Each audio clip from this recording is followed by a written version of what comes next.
શક્તિ, ભક્તિ અને અડગ શ્રદ્ધાનું જીવંત પ્રતીક હનુમાનજી, જેમનું માત્ર સ્મરણ જ જીવનના દરેક સંકટને દૂર કરવાની શક્તિ આપે છે.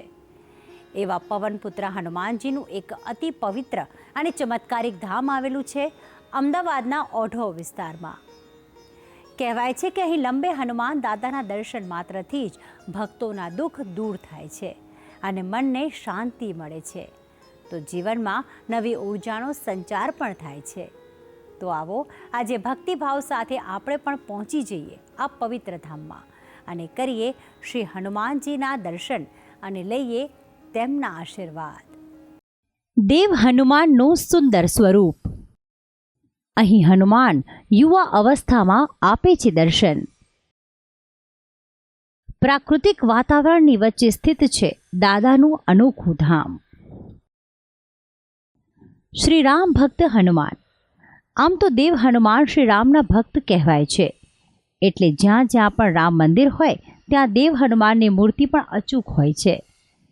પરંતુ દેવ હનુમાનના પોતાના પણ અનેકો મંદિરો દેશ અને દુનિયામાં સ્થાપિત છે. તેમાંનું જ એક અલાયદું ધામ આવેલું છે અમદાવાદના ઓઢવ વિસ્તારમાં. અમદાવાદના ઓઢવ રિંગ રોડથી માત્ર 7 કિલોમીટરના અંતરે આવેલું દેવ હનુમાનનું આ મંદિર શ્રી લંબે હનુમાન તરીકે પ્રખ્યાત છે. અહીં દૂર દૂરથી ભક્તો દેવ હનુમાનના દર્શન કરવા માટે અચૂક આવે છે. આમ તો દેવ હનુમાનનું મંદિર હોવાથી શનિવાર અને મંગળવારે તો અહીં ભક્તો અચૂક આવે જ છે, પરંતુ રવિવારના દિવસે અહીં માનવ મહેરામણ ઉમટતું હોવાનું અહીંના પૂજારીનું કહેવું છે. મંદિરના મુખ્ય પ્રવેશ દ્વારની અંદર પ્રવેશતા જ અહીં શાંતિ અને શ્રદ્ધાનો અહેસાસ થયા વગર નથી રહેતો.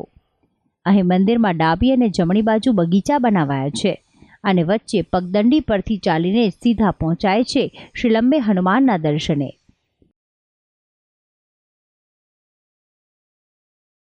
મુખ્ય ગર્ભગૃહમાં સુંદર સિંદૂરી સુરત ધરાવતા શ્રી લંબે હનુમાનના ભક્તોને દર્શન થાય છે. અહીં ભક્તોનું માનવું છે કે આ હનુમાન યુવાન અવસ્થાવાળા હનુમાન છે અને અહીં આવતા તમામ ભક્તોને દાદા સદાય તેમના જેવા યુવાન અને તંદુરસ્ત રહેવાના જ આશીર્વાદ આપે છે. અહીંયા અમારા પૂર્વ વિસ્તારની અંદર ટેબલી હનુમાન તરીકે પ્રખ્યાત અમારા હનુમાનજી છે અને જ્યાં મનોકામના સિદ્ધ એટલે દરેકને કામનાઓ સિદ્ધ થાય છે એવા અમારા હનુમાનજી લંબે હનુમાન દાદા, જેની પ્રેરણાથી આજે કોઈ પણ મનુષ્ય, કોઈ પણ જીવ અહીંયા આવીને કરગરે અને એમ કહે કે દાદા મારી આ ઈચ્છા છે, તો એની અમારા હનુમાનજી મહારાજ ઈચ્છા પૂર્ણ કરે છે. અહીંયા અનેક પ્રકારની માનતાઓ લોકો કરવા આવે છે. કોઈને સંતાન ન હોય અને કદાચ માગી જાય તો એને હનુમાનજી સંતાન પણ આપે છે. બીજું કોઈ પણ જાતની આધિ વ્યાધિ ઉપાધિમાંથી મુક્ત કરે છે અમારા હનુમાનજી લંબે હનુમાન દાદા. અહીં મંદિરમાંની સ્થાપનાની જો વાત કરવામાં આવે તો આ મંદિરની સ્થાપના વર્ષો પહેલાં થઈ હોવાની માન્યતા છે.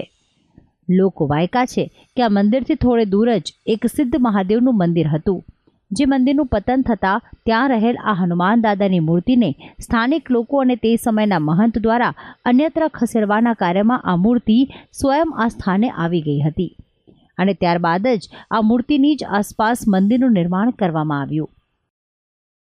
અમને બહુ જ શ્રદ્ધા છે. ક્યાં ક્યાંથી દુખિયાઓ આવે છે, સંતાનો આપે છે. કોઈને કષ્ટી હોય તો કષ્ટીમાં તો હનુમાનજી મહારાજ દુઃખમાં ભાગ લે છે.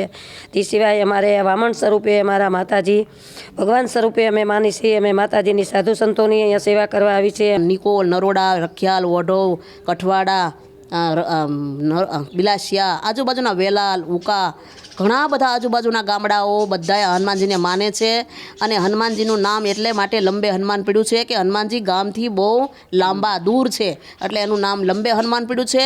અને ગામથી આ ઊંચું બહુ છે, ટાંકીની પાણી જેટલું ઊંચું, એટલે આ ટેકરો છે, એટલે ટેકરા એટલે એનું નામ ટેબલિયા હનુમાન છે. અહીં દર શનિ અને રવિવારે દાદાને સુખડીનો પ્રસાદ ધરાવવામાં આવે છે. લંબે હનુમાન મંદિરમાં ન માત્ર માનવીને પરંતુ પશુ પક્ષીઓને પણ જમણ અને ઓટલો મળી રહે છે. સાથે જ આ મંદિરમાં એક ગૌશાળા પણ ચલાવવામાં આવે છે. તો કેટલાક બાળકો જેમનું કોઈ ન હોય તેવા બાળકનો અહીં જ રાખીને તેમને ભણાવવાનું સત્કાર્ય પણ કાર્ય કરાય છે. અહીં મંદિરની સ્થાપના અને પ્રચાર પ્રસારમાં મંદિરના પૂજારીનો મહત્તમ ફાળો છે. તેમનું માનવું છે કે મંદિરમાં હનુમાનજીની જ કૃપાથી તમામ સેવા કાર્યો થાય છે અને લોકફાળો પણ તેમની જ કૃપાથી પ્રાપ્ત થાય છે.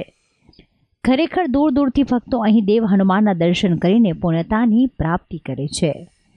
ભક્તિ સંદેશ, સંદેશ ન્યૂઝ, અમદાવાદ.